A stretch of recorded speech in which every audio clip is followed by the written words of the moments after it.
He was a millionaire CEO, powerful, untouchable, always in control. She was his new secretary, quiet, invisible, and just trying to survive. When he humiliated her in front of an entire boardroom, everyone expected her to break, but she didn't. What happens when a man who's forgotten how to feel is faced with a woman who refuses to disappear? How does kindness return to someone who buried it long ago? This isn't a love story. It's a story about presence, about dignity, about finding the strength to stand tall when the world expects you to shrink. 12 chapters. One handwritten letter from a child, and a silence. That changed everything. Why did she smile after being broken in front of her coworkers? What did he see in her that he couldn't see in himself? And how did one quiet woman leave a powerful man? Utterly speechless. Hit like, share this story if it touches your heart, and don't forget to subscribe to Shining Stories. Now, let's begin. She had only been on the job for 3 weeks when he humiliated her in front of the entire team. And yet, she didn't flinch, didn't cry, didn't quit. It was a Wednesday morning at Winters and Harrow Consulting, and the sky outside the glass-paneled conference room was the color of cold metal. The first frost of the season had painted the world in silver. Cars outside wore a film of white, and the air smelled faintly of chimney smoke, quiet warnings that winter was coming. Claire Bennett sat at the far end of the table, her pen poised over her notepad like a violin bow waiting for the cue. She always came in early, often before the sun had fully stretched over the hills outside the town. By the time the office lights flickered on, her desk was already tidy, her coffee lukewarm, her breath steady. She was 36, a single mother, the kind of woman who packed apple slices in her daughter's lunchbox with a note that said, "Shine today." The kind of woman who used her lunch break to call her mother's doctor, to check medication schedules, to plan how to stretch each paycheck to the next without letting the seams of her world come undone. Claire had taken the job as personal secretary to Nathaniel Harrow, co-founder and CEO of one of the most reputable consulting firms in the Pacific Northwest. Everyone in town knew his name, partly because it was on the building, and partly because no one ever saw him smile. Nathaniel was 44, sharp-featured, impeccably dressed, always in navy or charcoal, as if color might betray something he wasn't ready to show. He rarely spoke in meetings unless he had to, and when he did, people listened like children at church, quietly, reverently, and always slightly afraid. His mother, Meredith Harrow, had built the company from a one-room office in Portland and raised Nathaniel like a soldier, not a son. When she passed 2 years ago, he took over entirely. And though the firm grew under his hand, warmth didn't. Claire had been warned before taking the position. He's particular, the HR manager had said with a tight smile, as if warning her about a storm that hadn't hit yet. Claire had simply nodded. She needed the job. That was all that mattered. That morning's meeting was meant to finalize a consulting contract with a key client. Claire had prepared the draft herself, cross-checking the numbers, formatting the appendices, making sure the wording was precise, but the template software had glitched, duplicating a clause in 2 separate paragraphs. She hadn't noticed. Nathaniel did. He didn't raise his voice. That would have almost been better. He simply stopped mid-sentence, held up the document, and asked, "Can someone tell me why we are offering the same condition twice?" The room went still. Claire looked up, blinking. Her fingers tightened around her pen, but she said nothing at first. Then softly, she opened her mouth. "I believe the system, Miss Bennett," he interrupted, his tone clipped. "This is a contract that reflects our competence. Sloppiness is not a luxury we can afford." Across the table, no one made eye contact. Even the senior partners avoided her gaze. Claire sat straighter, feeling the flush rise beneath her skin. But she didn't fidget, didn't let her voice shake. "I'll revise it," she said, evenly. "You'll revise it now," Nathaniel said, pushing the paper toward her with a single motion, like a judge handing down a verdict. Then, colder still, "If this happens again, you're out." Silence. Just the low hum of the heater kicking on. Claire nodded. She wrote something in the corner of her notebook, nothing meaningful, just something to keep her hands moving. The meeting continued, numbers, metrics, forecasts, but her ears rang with heat, not because of the mistake she could own that, but because he hadn't let her speak, hadn't even looked her in the eye when delivering the blow. Afterward, no one approached her. A few sympathetic glances, maybe, but mostly, people scattered like leaves in wind. She returned to her desk, opened the file, corrected the error, resent the draft. Each keystroke was controlled, measured, as if she could type her frustration into the very marrow of the machine. By 5:15, her desk was clean again, her coat buttoned. The wind outside had picked up, rustling dry leaves along the curb. She walked to the parking lot with her head held high, though every step felt like she was walking through cement. She arrived home just before 6. The porch light flickered as she climbed the stairs.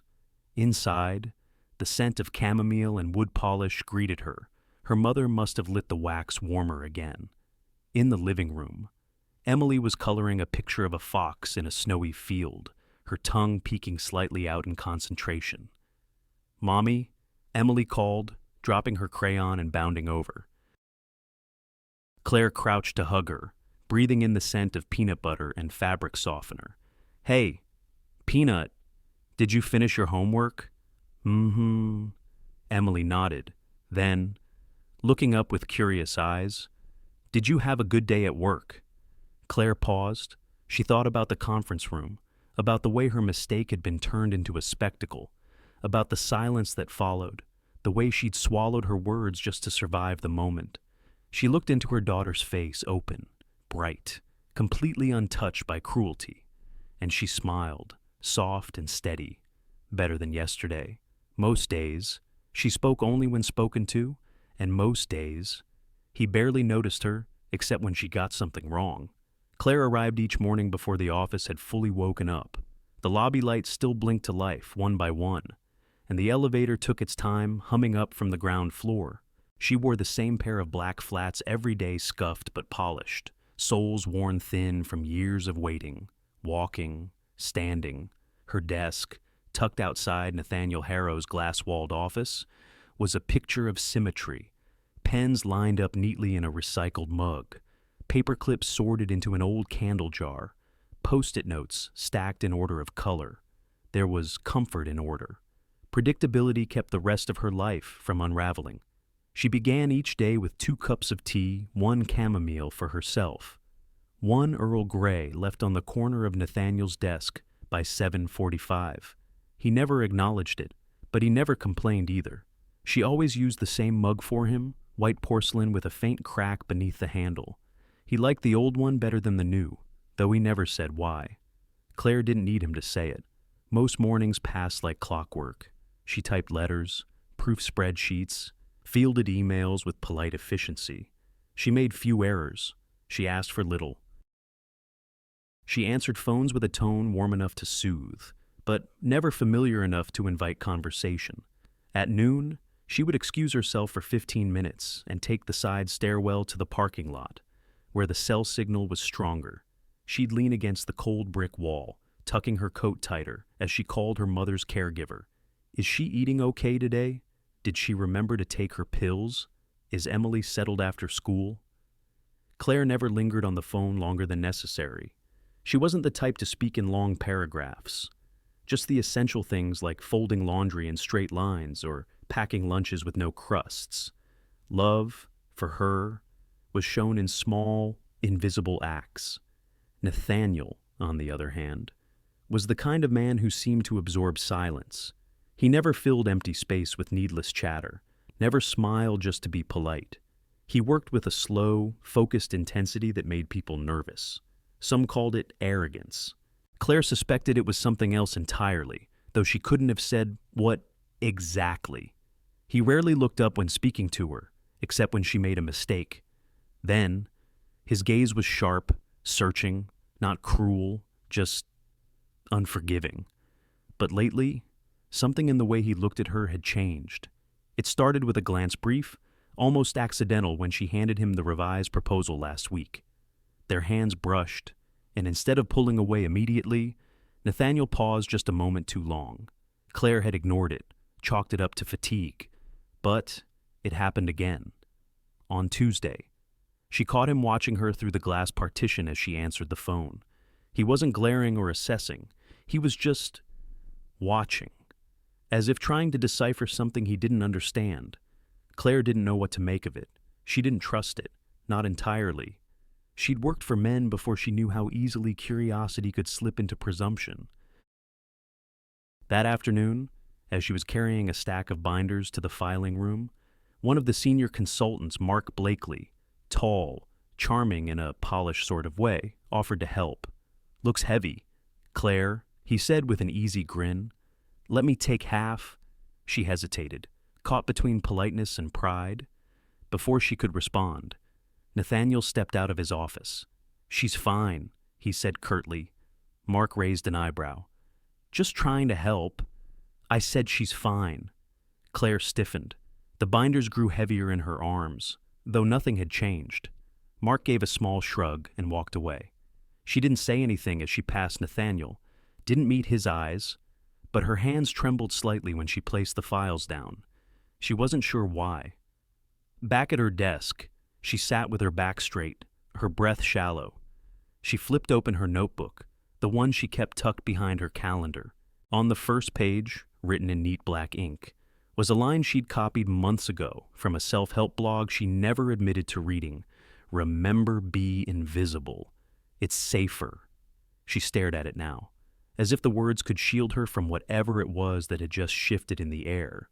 Nathaniel hadn't been rude, not exactly, but there had been something possessive in his tone, something unnecessary.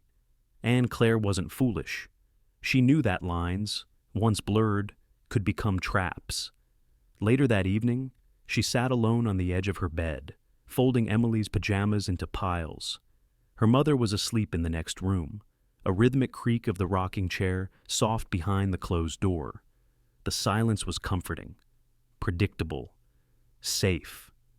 But in her mind, she replayed that moment in the hallway, Mark's offer, Nathaniel's interruption. And beneath all the worry, a question stirred. Was it possible he'd cared, or worse, had he been jealous? She shook her head and folded the last pajama shirt with extra care. No, that wasn't safe. That wasn't part of the plan. But in the days that followed, it became clear he was noticing her more, and she didn't know yet if that was a blessing or a storm on the horizon. He didn't want her to come. She didn't want to go. But life has a way of pairing the most unlikely people together, especially on stormy roads. It had been a Wednesday morning when the call came in. One of the firm's longest-standing clients, Mr. Halverson, had agreed to sign the property transition papers in person. A man well into his 80s, he refused to handle anything electronically, still believing in handshakes and the weight of real paper. Nathaniel was already scheduled to make the 2-hour drive to the small riverside town of Fern Hollow. It was meant to be routine, formal, efficient, but at 7:12 a.m., his executive assistant called in with the flu. Claire didn't ask questions when the operations manager forwarded the itinerary to her desk. She only adjusted her schedule, packed the documents into a weatherproof folder, and grabbed her coat. She had no illusion she was not wanted on this trip. Nathaniel didn't say it out loud, but the look he gave her in the parking garage was confirmation enough. Cold, tightly drawn, like a man handed the wrong tool for a delicate job. They said little during the first hour of the drive. The car, a silver Lexus with leather seats that still smelled new, hummed softly over the interstate. Nathaniel drove with the same focus he brought to board meetings, hands steady, posture perfect, expression unreadable. Claire sat beside him, folding and unfolding the strap of her purse, glancing out at the trees lining the highway. Autumn was beginning to settle in for good. The leaves had turned copper and amber, and the sky hung low, thick with gray. She wasn't nervous, not exactly, but the silence between them felt heavier than usual, like something fragile pressed under glass. When they arrived at the Halverson home, a modest brick house with a porch full of wind chimes and ceramic geese, the rain had started. Just a whisper on the wind, but Claire could smell the damp earth already. Mr. Halverson greeted them in a brown cardigan with mismatched socks. He moved slowly but spoke quickly, his voice gravelly and warm. Nathaniel stood politely, presenting the documents with clean formality. It was all going smoothly until the old man fumbled for his glasses. "I could have sworn I left them on the kitchen counter," he muttered, half to himself. Claire was already rising from her seat. "May I take a look?" He nodded, waving her off with a grateful smile. She returned a minute later, gently placing the spectacles into his waiting hands. "Found them in the bread box," she said softly. Nathaniel didn't say a word, but something shifted in the corner of his expression, just the briefest flicker of something softer. Maybe surprise, maybe guilt. The papers were signed, the rain turned harder, and halfway down the highway, they found the road blocked by a large maple tree felled by wind. Emergency crews were delayed. The GPS showed no alternate route within 50 miles.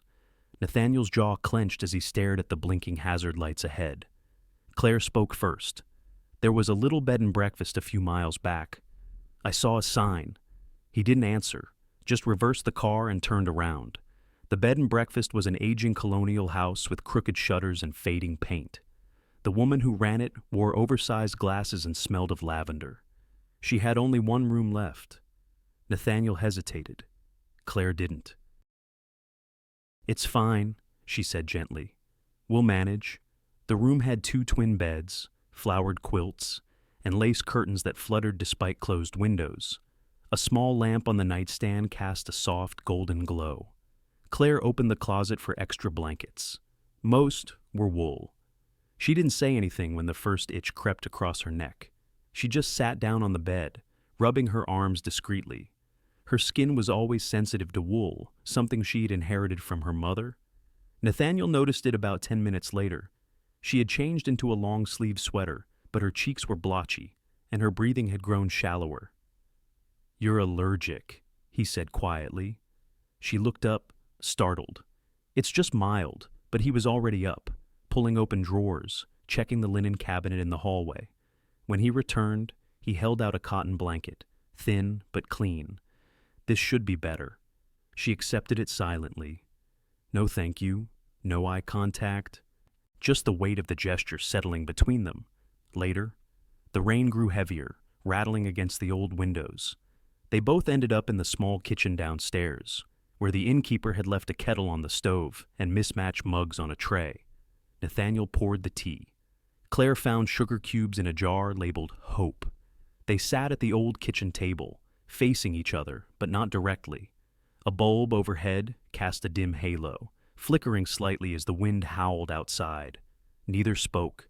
It wasn't uncomfortable, just suspended, like both were afraid words might shatter the moment. Claire watched the steam rise from her mug, the scent of chamomile mingling with dust and old wallpaper. Her sweater sleeves were pushed up, revealing faint red marks from earlier. She tucked her arms in, instinctively. Across from her, Nathaniel shifted in his chair. He didn't speak, but something about the way he looked at her had changed. Not pity, not apology, something quieter. Recognition? Maybe? They finished their tea without a single word, and in that shared silence, something between them began to thaw. By morning, the road would be cleared, but neither of them would return the same. Sometimes, silence says more than words ever could, and that night, their silence spoke volumes. The wind had quieted some, but rain still traced slow, cold fingers down the old kitchen windows. The storm outside had settled into a soft, persistent drizzle. Like a lullaby, no one quite knew the words to. The house creaked gently, as old places do, settling its bones while 2 strangers sat at a wooden table, sharing tea and the weight of years not yet spoken aloud. Claire cradled her mug between both hands, her fingers still chilled despite the tea's warmth. She stared at the rising steam, letting it blur the worn floral patterns on the cup. Across from her, Nathaniel sat motionless, his posture less rigid than usual. His tie had been loosened, his sleeves rolled just above the wrist, still formal, but something in him had softened. It was Claire who broke the silence first, her voice quiet, but even, "My daughter's name is Emily." Nathaniel didn't look surprised. He only nodded, waiting. She's 7. She has this habit of drawing foxes on everything: napkins, envelopes, even receipts I forget in my purse. Claire smiled faintly. Last week, she drew one with glasses in a briefcase. Said it was going to a very important meeting. He chuckled under his breath, barely audible, but real. Claire looked down into her mug. Her dad left when she was 2. Said he didn't sign up for all the responsibility. I guess. I've just been trying to make sure she never feels that again. Nathaniel leaned back slightly, not out of disinterest, but as though giving her space to speak. My mom moved in last year. Early stage dementia. Some days she remembers what day it is. Some days she thinks I'm still in college. Claire gave a small shrug. We do our best. Emily reads to her in the evenings. It helps. There was a pause, not awkward, just full. Then Nathaniel spoke, his voice rougher than usual. My mother ran this company, not on paper, but in every way that counted. She was sharp, always in control. She believed emotions were distractions. Claire didn't interrupt. She never remarried. My father died young. I think she poured everything into the business and into raising me to take it all seriously. Claire tilted her head. And did you? A ghost of a smile tugged at the corner of his mouth. Too much. Probably.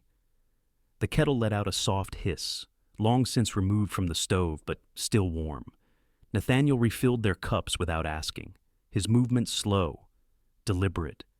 She passed 2 years ago. Stroke. I was in Tokyo on business when it happened. He stared at the rim of his mug. Didn't make it back in time. Claire didn't offer condolences. Instead, she said, gently, you still set her photo on your desk every Monday morning. He looked up, startled. You notice that I notice quiet things.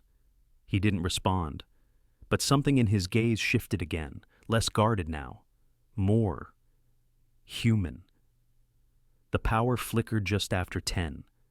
First a pop, then a slow fading of light until the room sank into a soft gray silence. The only illumination came from the storm outside. Moonlight filtered through rain. Claire stood, brushing imaginary crumbs from her lap. I think there were candles in the hallway. Nathaniel found them first, tall white sticks in a chipped ceramic holder shaped like a lighthouse. He lit one, then another, placing them carefully on the table. Their flames danced in uneven circles across the walls, casting long shadows behind the chairs. Claire rubbed her arms, the chill creeping in deeper now. These old houses are beautiful, she whispered. But they weren't built for insulation. Without a word. Nathaniel stepped into the hallway and returned moments later with a soft gray scarf cashmere. Not wool. He handed it to her wordlessly. She hesitated, then draped it over her shoulders. Thank you. A silence settled between them again. But this one was different. Not heavy, not strained, just still. They sat there like that. 2 people with too much past and not enough present, holding their stories in pieces. On the far shelf beside the table was a small collection of old books, worn spines, pages curled at the edges. Claire reached for one, but as her fingers touched the leather cover, Nathaniel reached too. Their hands brushed, not dramatically, not like in the movies, just briefly skin against skin, warm and sudden. Neither pulled away immediately. Claire looked down. Nathaniel looked at her. Neither said a word. There were 1,000 things that could have been spoken in that moment. About grief, about loneliness, about the ways people hurt each other without meaning to, but none of it was said. Instead, Claire opened the book slowly, smoothing the page with gentle hands. Nathaniel reached for the candle, angling it closer so they could both see. The book was a collection of old poems. They didn't read aloud, just turned the pages together, occasionally pausing on a line that caught the light in a certain way. It was nearly midnight when Nathaniel finally stood. We should get some rest, he said. Claire nodded, but neither moved right away. When they finally rose, They walked to the stairs, side by side. He opened the door to her room and paused. "Good night, Claire." She looked at him. Really looked. "Good night, Nathaniel." He waited until she was inside before turning to go. But as Claire lay down, pulling the cotton blanket over her shoulders, her eyes wide open in the dark, she knew sleep wouldn't come easily, not because of the storm, but because for the first time in a long time, someone had seen her, and that was both comforting and terrifying. By morning, the road would be open, but what they left behind in that little kitchen would follow them longer than either of them expected. They returned to the office as if nothing had happened, but in places like this, whispers travel faster than facts. The next morning, the frost had lifted just enough to clear the roads. A light drizzle lingered, clinging to windows like fingerprints on glass. Claire sat quietly in the passenger seat as Nathaniel drove back toward the city. The silence between them was no longer strained, but it wasn't familiar either. It was the kind of silence that carried something unsaid, something too fragile to name. At the office, the automatic doors sighed open with their usual mechanical indifference. Fluorescent lights buzzed above. Phones rang softly in the background. The same receptionist greeted them with the same practiced smile. But Claire felt the subtle change in air, as if the walls had learned something during her absence, as if the floors remembered every footstep. Nathaniel nodded once, curt and composed, then disappeared behind the glass door to his office. Claire followed suit, returning to her desk, logging into her system, organizing her inbox. Just like any other Thursday, except it wasn't. The first glance came from Susan in payroll. Quick, then quickly withdrawn. The second from Derek in legal, his brows raised slightly before he turned back to his screen. The third didn't bother hiding it, a long, lingering stare from Grace in marketing, followed by a whisper too hushed to catch, but loud enough to sting. Claire didn't flinch. She kept typing, kept filing, kept answering emails with practiced grace. But inside, her stomach twisted slowly, deliberately. Not because she had done something wrong, but because people had started to believe that she had. That afternoon, she passed two junior assistants in the hallway who suddenly fell silent when she approached. One of them blushed, the other smirked. Claire didn't acknowledge them, but her steps quickened. She made a note to avoid the break room for the rest of the week. By Friday, it was clear the storm had arrived, but this time, it wasn't weather, it was whispers. It was speculation disguised as curiosity, concern cloaking judgment. She heard her name once in the copy room, again near the elevators. The words were never full sentences, but the meaning was unmistakable. The CEO's secretary, overnight trip. Only one room. Claire tried to stay invisible again. She kept her voice measured, her posture poised. She responded to Nathaniel's requests with the same calm precision she always had. But every now and then, their eyes would meet across the hallway, over the top of a folder, and the quiet in those moments said more than the noise around them ever could. It wasn't love, not yet, but it was something. And that was enough to make people uncomfortable. Judith Cranford, the head of human resources, was not a woman who missed details. She had worked at Winters and Harrow since its founding, long before Nathaniel had taken the reins. Sharp-eyed, always in muted tones, Judith walked the halls like a principal patrolling her school, tolerant of competence, intolerant of ambiguity. She had never particularly liked Claire. Maybe it was her quiet strength. Maybe it was her resilience. Maybe it was the way she didn't seek approval, but still managed to earn respect. Or maybe it was something simpler.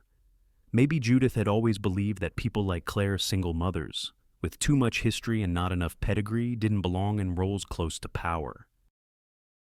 And now, with rumors thickening like fog, Judith had found her reason. On Monday morning, Claire received an internal memo requesting her presence in conference room 3B at 3:00 p.m. sharp. No subject line, no agenda, just a time, and her name. Claire stared at the email for a long time before closing it. The day passed slowly, thick with tension. Each passing hour felt like a step closer to something inevitable. By the time the clock hit 2:50, Claire's palms were damp despite the cool air. She made her way down the corridor, heels tapping softly against the tile floor. Outside the conference room, the blinds were already drawn. A small knot tightened in her chest. Inside, Judith sat alone at the head of the table. Her hands were folded, her smile tight. "Please, have a seat," she said. Claire did. The meeting lasted no more than 15 minutes. No accusations were made, no direct questions asked. Just routine clarification about conduct policies, and a gentle reminder about professionalism in out-of-office situations. Claire answered with poise, every word precise, each breath steady. But she knew what this was. It wasn't about professionalism. It was about perception. And perception, once twisted, was nearly impossible to untangle. That evening, Claire drove home in silence. The sky had turned a burnt orange by the time she pulled into the driveway. The porch light was already glowing, casting soft shadows on the welcome mat. Inside, Emily sat cross-legged on the living room floor, surrounded by crayons and paper. "Hi, Mommy," she chirped. "I drew something for you." Claire slipped off her shoes, setting her purse aside before kneeling down. Emily held up the paper proudly. It showed two stick figures, one with long brown hair, the other taller, with gray streaks above the ears. Both were seated at a small table, holding teacups. The sun was shining behind them, and little hearts floated above the steam. "That's you and the nice man," Emily explained. "The one who gave you the blanket." Claire stared at the picture for a long time. She didn't correct her daughter. She didn't ask how she knew. She only smiled softly and pulled Emily into a gentle hug. "Thank you." "Peanut," she whispered. "It's beautiful." But her mind was already elsewhere, because tomorrow, the rumors would grow louder, and she would have to decide how much silence she could still carry. Sometimes the things people don't say are more dangerous than the ones they do, and Claire was starting to wonder if silence would be her shield or her undoing. She walked away without a word, but her daughter, she had plenty to say. The meeting was never called disciplinary, but everyone knew what it was. Claire entered the room with her shoulders square and her expression still, though Nathaniel noticed the tremor in her fingertips as she closed the door behind her.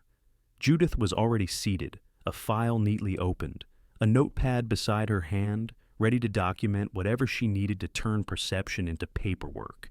There were no accusations, not direct ones, just concerns, just questions, just enough implication to stain a name without ever naming guilt. Nathaniel stood near the window, arms folded tightly across his chest. He hadn't seen it coming, hadn't realized how quickly quiet looks and long silences could become evidence in the eyes of others, and he hadn't known what to say to stop it, so he said nothing. Judith led the conversation with professional detachment, her voice level, her words dressed in HR polish. "Claire, while there's no formal complaint, it's our responsibility to ensure all staff relationships remain strictly professional, especially where there may be perceived imbalance of power." Claire didn't flinch. "Are you accusing me of misconduct?" "No, of course not," Judith replied, with a tight smile. "We're simply following up on concerns raised by several departments. For transparency." Nathaniel felt her eyes flick to him. Brief, sharp, a warning. Claire turned toward him then. For the first time during the meeting, their eyes met. He opened his mouth. Nothing came out. He could have said something. Should have. That the rumors were ungrounded. That Claire was competent, respectful, professional. That her integrity was not in question. But in the stillness of that room, weighed down by policy and perception, Nathaniel froze. Claire blinked once, slowly, as if bracing herself against a final gust of cold. "I'll save you the trouble," she said, standing. "I'll tender my resignation by the end of the day." "Claire," he started, but she was already walking away. Quiet, controlled, unshaken on the outside, but Nathaniel saw the pain in the angle of her jaw, the way her hand tightened around the strap of her bag. She never looked back that night. She didn't speak much at dinner. Emily noticed. Of course. Children always do. Mommy, did someone make you sad? Claire smiled faintly and shook her head. No. Peanut. Just a long day. But after Emily went to bed, Claire sat alone at the kitchen table, a cup of tea gone cold in front of her, staring at the resignation email she'd drafted on her laptop. Her fingers hovered over the send button for nearly an hour before she finally pressed it. Upstairs, Emily was still awake. She wasn't sleepy. Not really. Instead, she got out a sheet of paper, her favorite purple crayon, and the envelope she had borrowed from her grandmother's drawer. Her handwriting was uneven, and some words were spelled wrong, but the message was clear in the way only a child could write. Dear Mr. Harrow, Mommy says you're not a bad man. You just forgot how to be kind. She works very hard and still smiles when she's tired. That means she's brave. I think you should be kind again. Please don't make her sad. Love, Emily. I'm 7. She folded the paper 3 times, tucked it carefully into the envelope, and wrote Mr. Harrow in all capital letters. Then she slipped it into her backpack, planning to drop it in the school mailbox tomorrow. No one would notice. 3 days passed. The office felt quieter than usual. Claire's desk was empty, her things already packed, her inbox deactivated. The chair remained tucked in, unused, as if waiting for someone who'd only stepped away for a moment. But Nathaniel knew better. The silence pressed on him like the weight of unsent words. He hadn't expected her resignation to hit so hard. But each morning without her felt like a hollow note. Everything was still functional, still orderly, but nothing quite settled. He didn't tell anyone how often he stared at the mug she used to place on his desk, or how many times he reached for a file only to realize she wasn't there to hand it to him. His house felt emptier, too. He hadn't noticed how loud the quiet could be until now. On Thursday, a small white envelope arrived in the morning mail plane. No return address, no stamp, just his name in block letters across the front. At first, he thought it was some misplaced internal memo, but when he opened it and pulled out the folded sheet of lined paper, he paused. Purple crayon, uneven letters. A child's heart poured across every crooked line. Mommy says you're not a bad man. You just forgot how to be kind. He read it once, then again. The words blurred. His hands trembled slightly as he lowered the paper to his lap. He hadn't cried at his mother's funeral. Hadn't cried when the deal fell through in Berlin. Hadn't cried since he was 13 and watched his father's casket lower into the ground. But now, here, in the quiet of his office, holding a child's letter written into faith and frustration, Nathaniel Harrow felt something break open inside him. The kind of break that lets light in. He leaned forward, elbows on his desk, one hand covering his eyes as his shoulders shook. Not dramatically, not loudly, but completely. The letter remained on the desk all day. He didn't file it away, didn't lock it in a drawer. It lay there unguarded and fragile like a truth that couldn't be ignored anymore. And as the sun sank behind the skyline that evening, casting long shadows across the polished wood, Nathaniel made a decision. This wasn't how her story at Winters and Harrow would end, not if he had anything to say about it. Because sometimes, the clearest truths come not from boardrooms or briefings, but from the handwritten faith of a child who believes broken people can still be good. He had power, wealth, and a reputation to protect, but somehow, a child's handwritten note had undone him more than any business deal ever could. Nathaniel Harrow hadn't slept properly in days. Not the kind of sleeplessness that came from deadlines or global markets those he was used to. He knew how to manage crisis reports and late-night board calls. But this was something else. The letter lay on his nightstand now, right where he'd placed it after reading it for the 5th time. The purple crayon had faded slightly under the soft yellow lamplight. The last line still lingered in his mind like a song that refused to leave. Mommy says, you're not a bad man. You just forgot how to be kind. He folded the note once more and slipped it into the inside pocket of his jacket. Then he reached for his car keys and walked out into the morning chill. Claire Bennett lived in a modest brick home on the east side of town, a quiet street where driveways were short and mailboxes leaned slightly forward from years of winter frost. Her porch had a cracked wooden step and a row of potted plants struggling to hold on to summer's last blooms. Nathaniel stood there for a long moment before knocking, not because he was nervous, but because for the first time in a very long while, he didn't know what he was about to say. The door opened slightly. Claire stood there, eyebrows raised, her expression unreadable. She didn't invite him in. He cleared his throat. "I'm sorry to come unannounced. I wanted to talk." She blinked. "This isn't the office. Mr. Harrow, I know." Silence stretched between them, heavy and hesitant. Then, from inside the house, a warm voice called out Claire. "Who's at the door?" "Dear." An older woman appeared in the hallway, her hair pinned neatly back, a soft blanket wrapped around her shoulders. Her eyes lit up at the sight of him. Even if recognition didn't fully settle in, "Oh," she smiled. "Do come in. It's too cold to leave anyone standing outside." Claire hesitated just a beat before stepping aside. Nathaniel entered quietly, his shoes clicking softly against the hardwood floor. The space was small but inviting, lived in, cozy in the way that money couldn't replicate. The scent of cinnamon and something faintly floral hung in the air. Emily peeked out from behind the living room couch, wide-eyed. "Hi," she said. Nathaniel gave a nod. "Hello, Emily." Claire motioned toward the kitchen. "We'll talk here." He followed her into the small room. The table was cluttered with coloring books, unpaid bills, and a ceramic teapot with a chipped lid. She cleared a space with practiced hands, wiping away crumbs with the corner of her sleeve. She didn't offer him tea, but she did sit down. He remained standing for a moment, then slowly lowered himself into the chair across from her. The silence returned, thick and unhurried. "I wasn't expecting you," she said finally. "I wasn't expecting to come." His voice was low, almost uncertain, but I couldn't stop thinking about that letter. Claire's gaze didn't soften. She shouldn't have sent it. She shouldn't have had to. He replied. Another pause. A long one.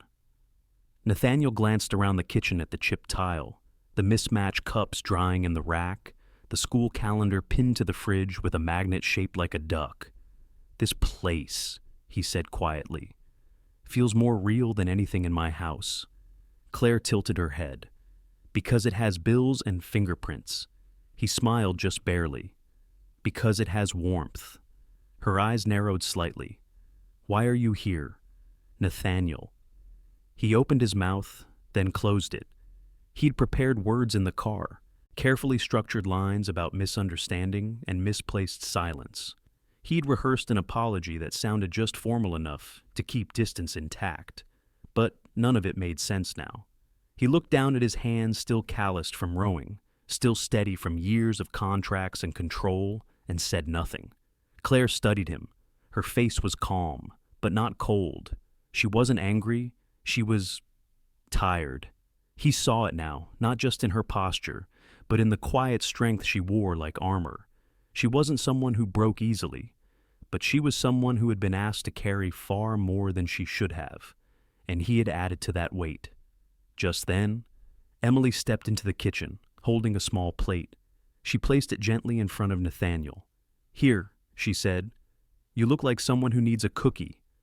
There was a chocolate chip cookie, slightly misshapen, and a tiny ceramic cup of milk. Nathaniel stared at it, then looked up at the child's face, expectant, gentle, unafraid. A breath escaped him, and then, for the first time in longer than he could remember, he laughed. Not loud, not showy, just a quiet, breathy sound that softened his shoulders and loosened something behind his ribs. "Thank you," he said. Emily beamed, then ran back to the living room.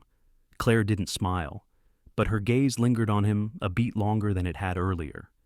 "You still didn't answer," she said. "Why are you here?" He looked at her, then really looked, and though the words weren't there yet, something in his eyes began to explain. Because sometimes the first step toward healing isn't an apology, it's just showing up and staying long enough to mean it. There are two kinds of apologies: the loud, public ones, and the ones whispered across a kitchen table, with no one to hear but the wind outside. The rain had slowed into a faint tapping against the window, like fingers too polite to knock. The tea kettle let out a soft sigh from the stove, not boiling, just breathing. Claire sat at the kitchen table, her hands wrapped around a warm mug, eyes trained on the thin line of steam curling toward the ceiling. Across from her, Nathaniel sat with his fingers intertwined, thumbs nervously rubbing against each other, as if trying to coax the words out. He had never been good at apologies. He had delivered shareholder regrets, issued corporate statements, even recited legal disclaimers, but never anything like this. "I was wrong," he said finally, his voice barely louder than the wind outside. "Not just about the meeting, not just about the contract, about you." Claire didn't move. Her eyes stayed on her tea. "I didn't see you," he continued. "Not really. I saw a role, a title, a name in an email chain, but not the woman behind all of that, not the strength, not the care, not the hours after work and the hours before sunrise." Still, she didn't speak. Nathaniel let out a shaky breath. "And that day, when Judith pulled you into that room, I should have said something, anything, at last." Claire looked up. Her eyes weren't angry, just tired. "I didn't need you to save me," she said quietly. "I just wanted to be seen." Her words landed with more weight than he expected. Not sharp, not cruel, just true. There was a stillness that followed, deep and honest. No rushing to fill the silence. No nervous gestures. Just two people sitting in the space between past mistakes and the possibility of forgiveness. From the hallway, soft footsteps padded toward them. Mrs. Bennett appeared in the doorway, her blanket now draped over her shoulders like a shawl. Her eyes, still bright despite the fog of age, moved between the two of them. "I was 22, she said, with a small smile, "when my husband told me no one would ever take me seriously if I raised my voice." Nathaniel looked startled. Claire glanced toward her mother, confused but curious. "Mrs. Bennett eased herself into a chair near the window. He wasn't cruel, not really, just raised in a world where women were meant to nod and keep the kettle full. I nodded a lot in those early years." She reached for a half-finished scarf in her knitting basket. Her hands, though slower now, moved with muscle memory born from decades. "One day," she continued, "I stopped nodding.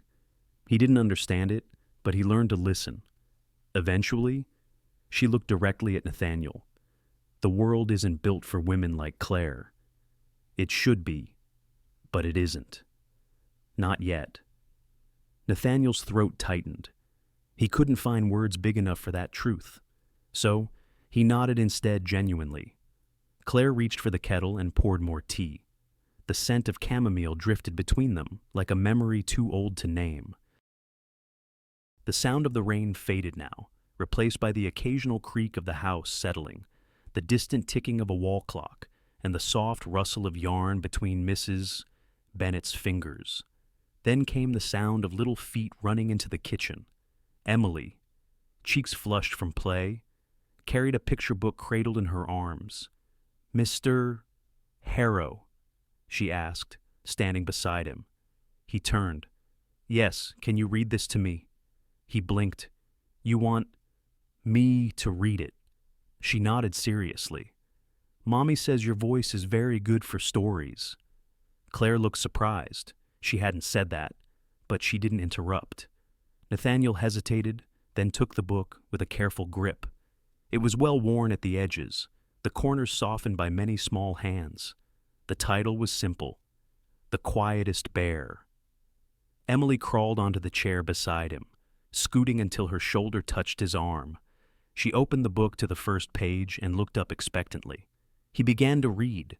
At first, his voice was steady, formal, like delivering quarterly earnings. But soon, it shifted. He slowed down, softened. He lingered on the commas, honored the pauses. He gave the bear a low, thoughtful tone, and the birds light, curious ones. Claire watched from across the table, chin resting in her palm. Midway through the story, Emily leaned against him, her head gently resting on his shoulder. Nathaniel froze, not from discomfort, but something else, something that reached beneath his polished exterior and touched the part of him that had forgotten how it felt to be leaned on, trusted. He didn't move, just kept reading. By the final page, Emily's breathing had slowed. Her thumb rested in the corner of her mouth, her other hand loosely gripping the hem of his sleeve. Nathaniel closed the book gently.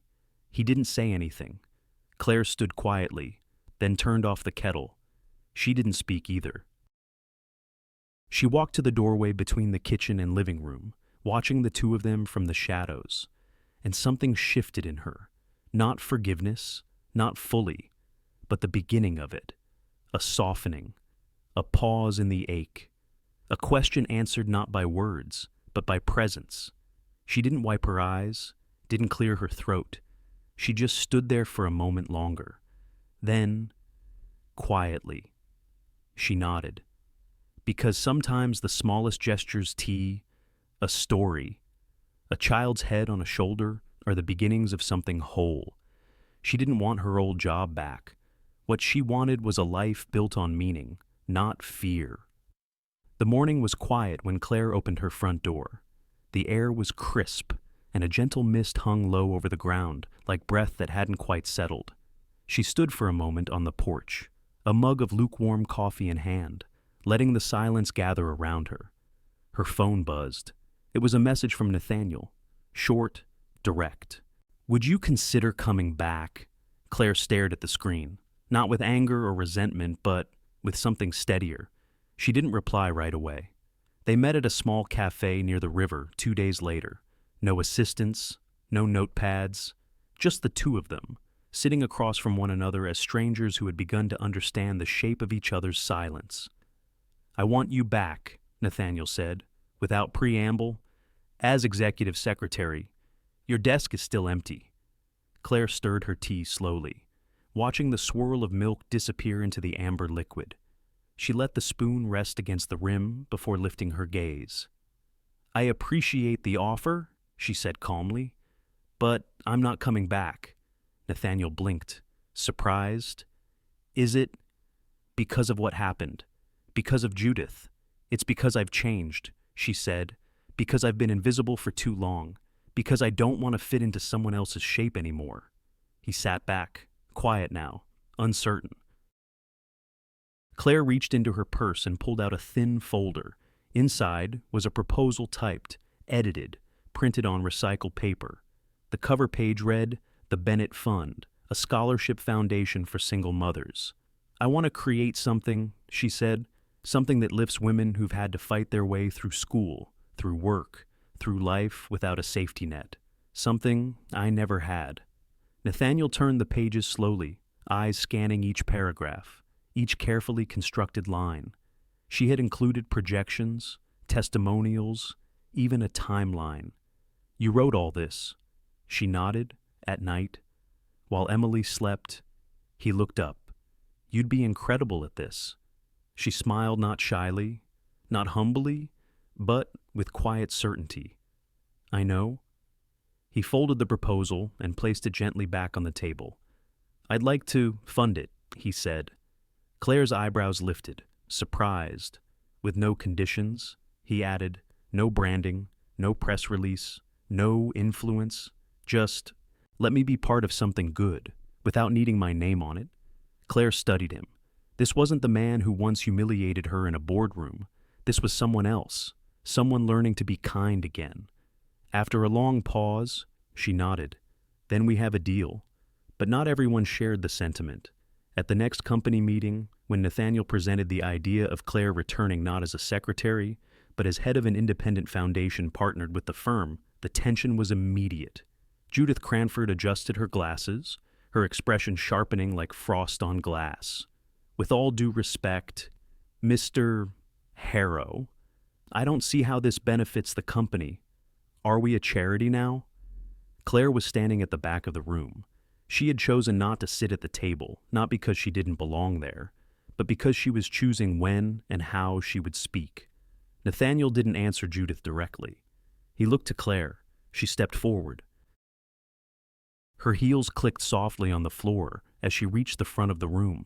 The air shifted slightly tight with curiosity, skepticism, maybe even admiration. Claire looked around the room. She saw the faces that once avoided her gaze, the colleagues who whispered, the assistants who had never asked her name, all of them watching now. "I'm not here asking for sympathy," she said, her voice even and calm. "I'm not here to correct rumors or rehash the past. I'm here because I believe in something more important than comfort." She let the silence linger before continuing. "I don't want pity. I want purpose." Her words landed with the weight of lived truth. "I've made copies. I've scheduled meetings.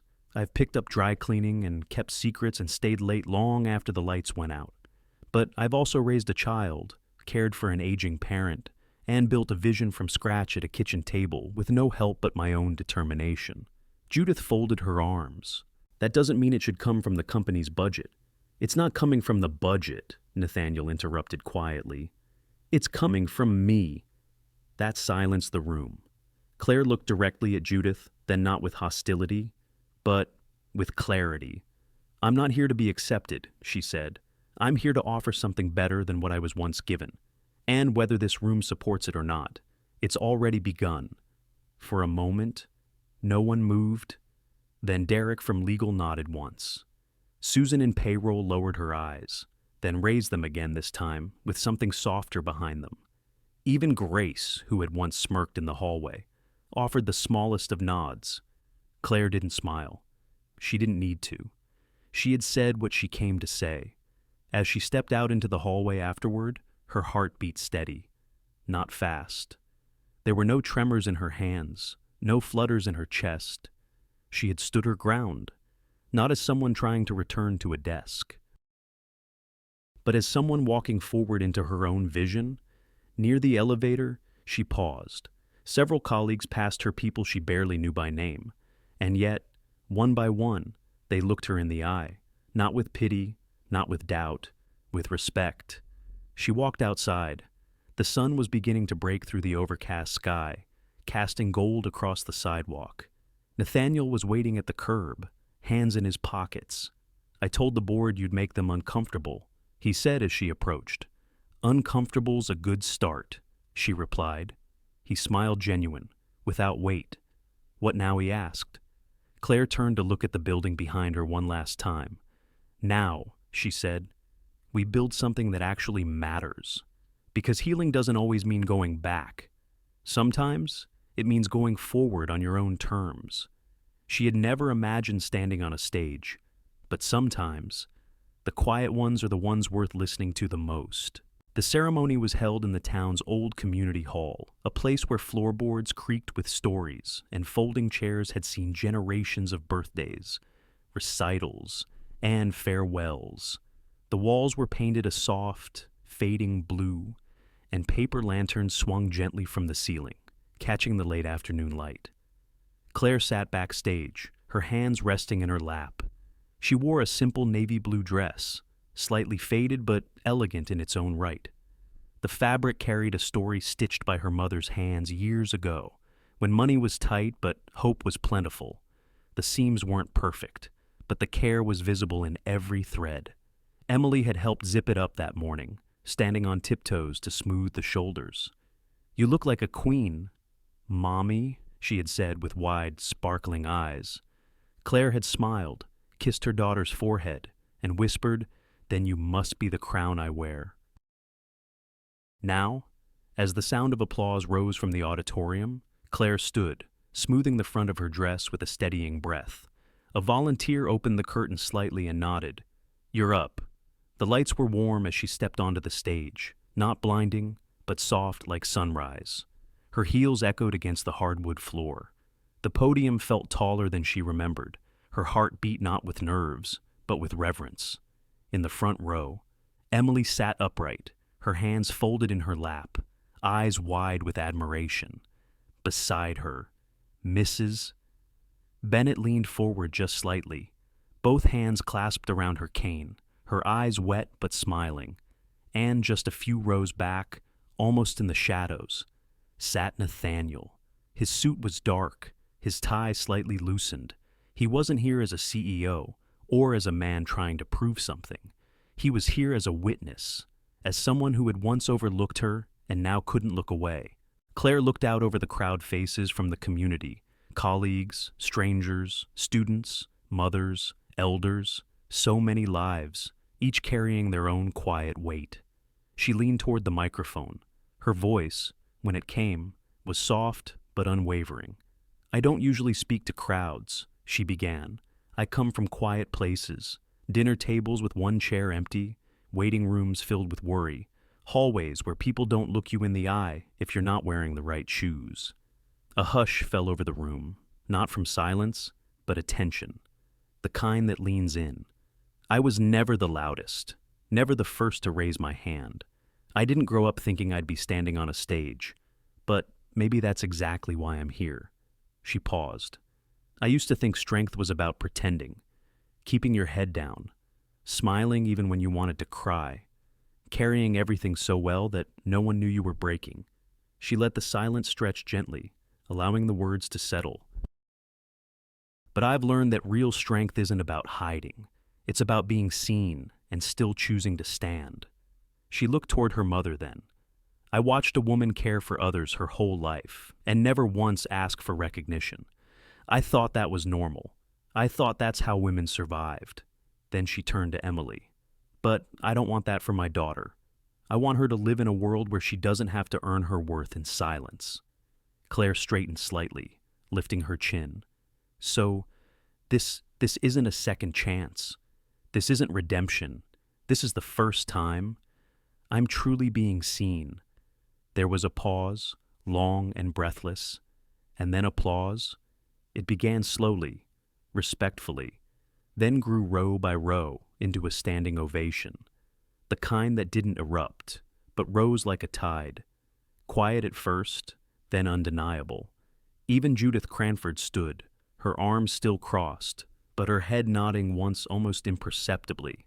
On stage, Claire did not cry, not because she wasn't moved, but because the moment had filled her with something larger than tears. Wholeness, dignity, peace. She stepped back from the microphone, and for a moment simply stood there, taking it all in. From the back of the room, Nathaniel remained standing after the applause faded. His hand moved slowly to his chest, an old habit his mother once taught him when words didn't come easily. He touched his heart and nodded. Claire met his eyes, and in that quiet exchange, nothing said. Everything heard, there was closure, or perhaps beginning. After the ceremony, people surrounded her, offering handshakes, congratulations, words like inspired and brave and thank you. Claire received them with grace, but her eyes kept drifting to the two figures waiting patiently by the exit. Emily ran to her first, arms flung wide. "Mommy, you were amazing, Mrs." Bennett held her hand as they walked together outside, the evening breeze carrying the scent of damp leaves and the soft trill of birds settling into trees. The three of them walked to the car slowly, the way people do when they don't want a good day to end too soon. Just as they reached the sidewalk, Nathaniel stepped forward. He didn't say much, just offered a simple envelope. Inside was a note, not typed, handwritten. "You didn't just change the company, you changed me." Claire didn't reply right away. She just placed a hand on his arm briefly, softly. Then she turned, took Emily's hand, and walked on. Because sometimes recognition isn't about awards. It's about finally standing in the light you were meant for all along. It wasn't their first dinner together, but it was the first that didn't come with secrets, guilt, or fear. The restaurant sat quietly at the edge of Lake Wrentham, where the water stretched like polished glass beneath a slowly darkening sky. The air carried the scent of pine and distant wood smoke, and every so often, A breeze whispered through the open windows, brushing the linen tablecloths with delicate fingers. Nathaniel had chosen the place not for its reputation, but for its quiet. There were no waiters in tuxedos, no background chatter of business talk or wine pairings, just candlelight, soft jazz, and the occasional clink of silverware against porcelain. Claire arrived with Emily, wearing a cardigan over her dress, her hair tucked loosely behind one ear. She didn't wear heels. She didn't need to. Nathaniel stood when they approached, not out of formality, but instinct. His tie was gone, his collar open. There was something softer in his eyes now, less calculation, more presence. "You found it?" he said. Claire smiled faintly. "We did." They were led to a small table by the window, where the lake shimmered in the last light of evening. A single candle flickered between them, its reflection dancing on the wine glasses like a quiet promise. Emily slid into her seat, wide-eyed at the folded napkin and tiny butter dish. "This place is fancy," she whispered. Claire chuckled. "Well, maybe just a little." The meal began slowly: salads with candied pecans, warm rolls wrapped in linen, glasses filled with sparkling water. There was no rush, no meetings to get back to, no spreadsheets waiting in a briefcase. Instead, there were small moments. Nathaniel asked about Emily's drawings. Claire shared a story about her mother, forgetting where she left her glasses only to find them in the freezer next to the peas. They laughed, not loudly, but enough to feel real. The waiter brought roasted chicken and pan-seared trout, the plates artfully simple. Between bites, Nathaniel glanced toward the lake. "I used to come here with my mother," he said, "not often, but when we did, she always insisted we order dessert first." Claire raised an eyebrow. Why she said sweet things shouldn't wait. You never know what the main course might bring. Claire smiled. "She sounds like someone I would have liked." "She would have liked you," he said quietly. There was no weight in the silence that followed, only warmth. After the plates were cleared, and Emily was happily nibbling on a sugar cookie with her juice, Nathaniel reached into the inside pocket of his blazer. "I have something," he said, placing a slim envelope on the table. "For both of you." Claire hesitated, then slowly picked it up and slid the flap open. Inside were 3 travel tickets, handwritten itinerary, printed confirmations, all dated for late June, Boston, then Bar Harbor, then a coastal cottage in Maine. Claire looked up. "What is this, a summer trip?" Nathaniel said. "For you, for Emily, and, if you'll allow, for me?" Emily gasped, nearly knocking over her juice. "Are we going to the ocean?"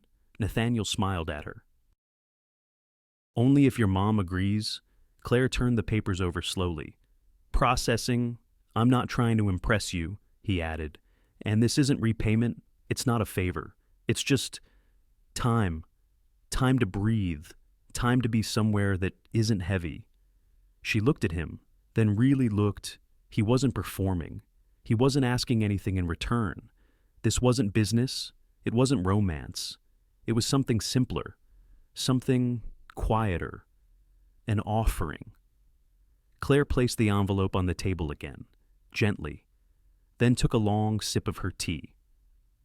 "We'll think about it," she said. It wasn't a no. It wasn't a yes. But her fingers remained on the envelope.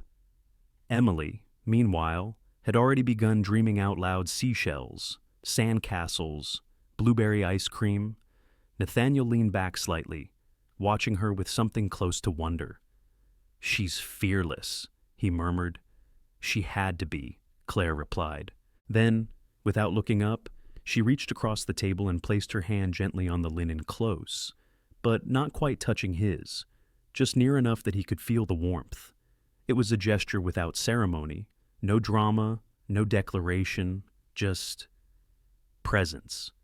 He didn't move his hand closer, didn't speak, but he stayed in that moment, still and grateful. Outside the window, the lake caught the first shimmer of starlight. The world felt hushed, like it was listening. In the distance, a loon called low and lonely, but beautiful. And inside, there were no more questions to answer, only the comfort of knowing no one was pretending anymore. Because the deepest connections are the ones you don't have to name. You just feel them like candlelight in the dark. Not every story ends with fireworks. Some end with a look, a hand held, and a silence that speaks 1,000 truths. The river ran quiet that afternoon. Winter had passed, but spring had not yet claimed everything. The trees were still bare, but their branches held the faint promise of buds. The breeze carried a gentler chill, now one that brushed the skin but didn't bite. Claire walked slowly along the gravel path beside the riverbank, her steps unhurried. Emily trotted ahead, stopping now and then to pick up smooth stones or point at birds skipping across the water. Beside Claire, Nathaniel matched her pace. No words were spoken, none were needed. There was something sacred about the silence between them now. It wasn't avoidance, it wasn't discomfort, it was fullness. A quiet so complete it hummed with everything they had already said with glances, gestures, presence. Claire wore her hair down, the wind lifting strands of it every few steps. She had on her favorite coat, the one with a frayed pocket that still smelled faintly of lavender and coffee. Nathaniel had rolled up his sleeves, revealing forearms that looked more used to carrying groceries than contracts. In his hand, he held a small paper bag with cookies Emily had insisted they buy from the corner bakery. They reached a small wooden bench facing the river.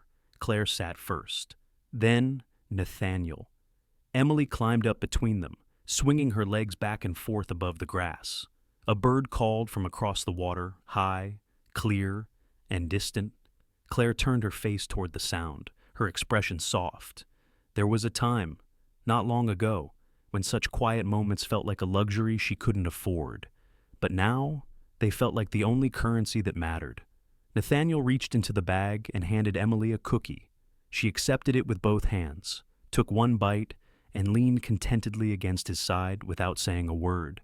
He looked down at her, at the weight of her small head against his arm.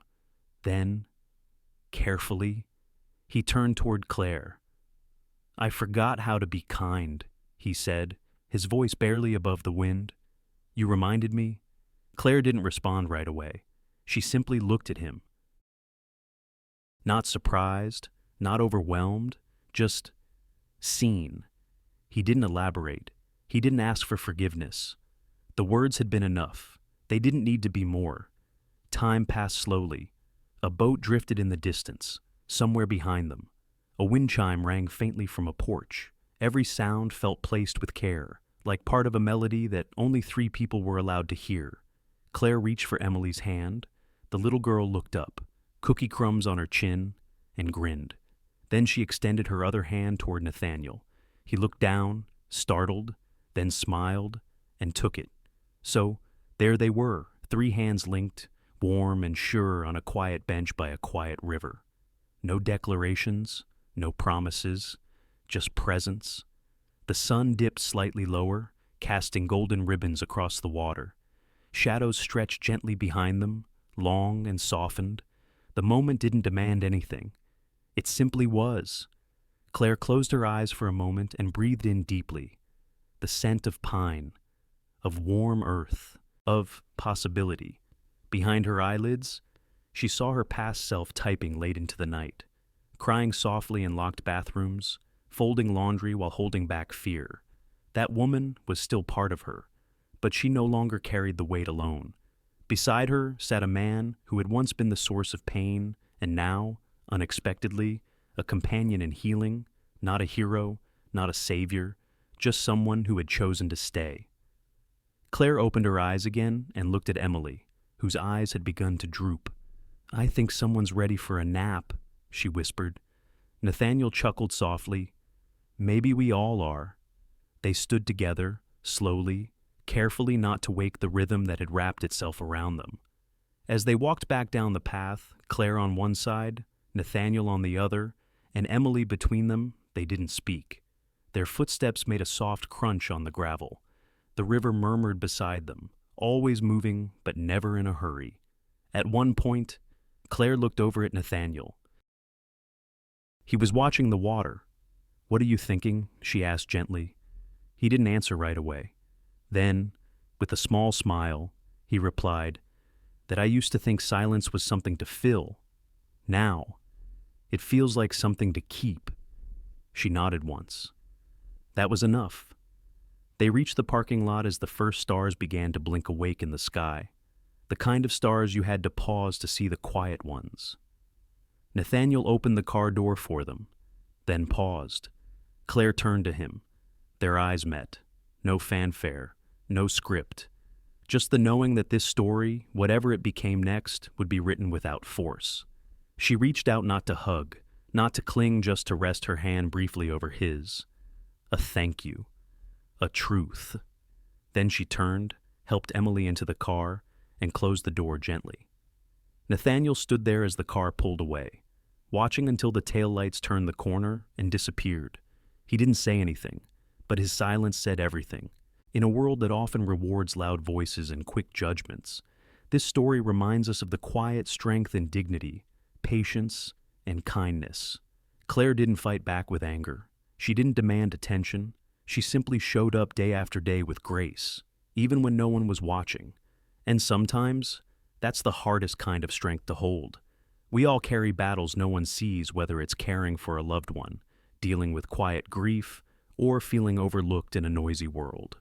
But this story shows that even the smallest acts of courage, like choosing not to give up, or offering kindness to someone who doesn't seem to deserve it, can lead to transformation. Not every apology needs words. Not every healing needs fanfare. Sometimes, the most powerful moments come in silence, in eye contact, in a hand gently held. It's never too late to be seen, and it's never too late to be the reason someone else remembers how to be kind. So, wherever you are in life, take heart. Your presence matters more than you know. Thank you for spending your time with us and allowing this story to touch your heart. If it moved you in any way, if it reminded you of your own quiet strength or the kindness you've once offered, please consider giving it a like, sharing it with someone who needs to hear it, and subscribing to Shining Stories for more heartfelt journeys. Your support helps us keep telling the stories that matter. We'll see you in the next one.